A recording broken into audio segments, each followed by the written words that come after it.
Florida GOP Senator Marco Rubio reluctantly threw his support behind Rex Tillerson's nomination for Secretary of State on Monday, clearing the way for the former ExxonMobil CEO to become America's top diplomat.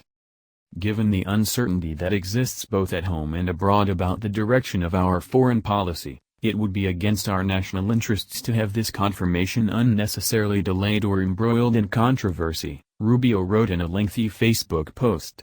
Therefore, despite my reservations, I will support Mr. Tillerson's nomination in committee and in the full Senate. Rubio is a member of the Senate Foreign Relations Committee, which is now expected to report out a favorable recommendation for confirmation when it meets Monday afternoon.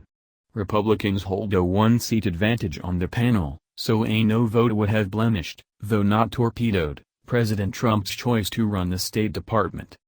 Rubio had expressed deep misgivings about Tillerson's ties to Russia and President Vladimir Putin, with whom he had cultivated a long and friendly relationship through his business dealings.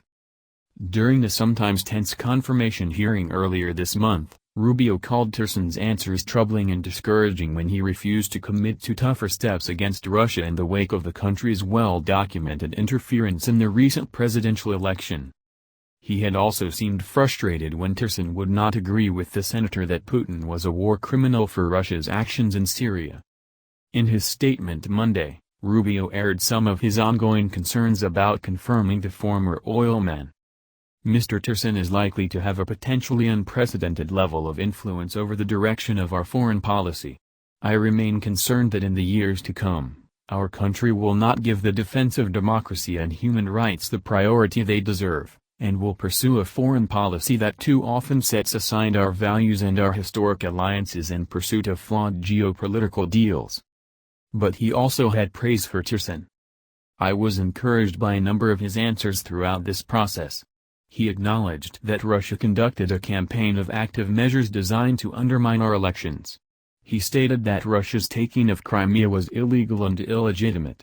He affirmed that our NATO Article V commitment is inviolable. He accurately characterized the conflict in eastern Ukraine as a Russian invasion, and he supports providing defensive weapons to Ukraine. Rubio's decision to endorse Tillerson was probably made easier by the decision Sunday of two other Tillerson skeptics, Republican Senators John McCain of Arizona and Lindsey Graham of South Carolina, to come out in favor of Tillerson. In a joint statement, both said Tillerson can be an effective advocate for U.S. interests. Democrats blasted Rubio for what they see as caving to Trump. By ignoring his serious reservations about Tillerson's connections to Vladimir Putin, Marco Rubio is not only rolling over for Donald Trump, he's earning the nickname Trump gave him, Little Marco, said Zach Pedkins, a senior advisor to the Democratic National Committee. Rubio had been pressed by a number of influential Republicans in recent weeks to back Tillerson, including former Vice President Dick Cheney. It would have been difficult for him to vote against Tillerson. It would have meant immediately being tagged as the chief antagonist against his own party's president.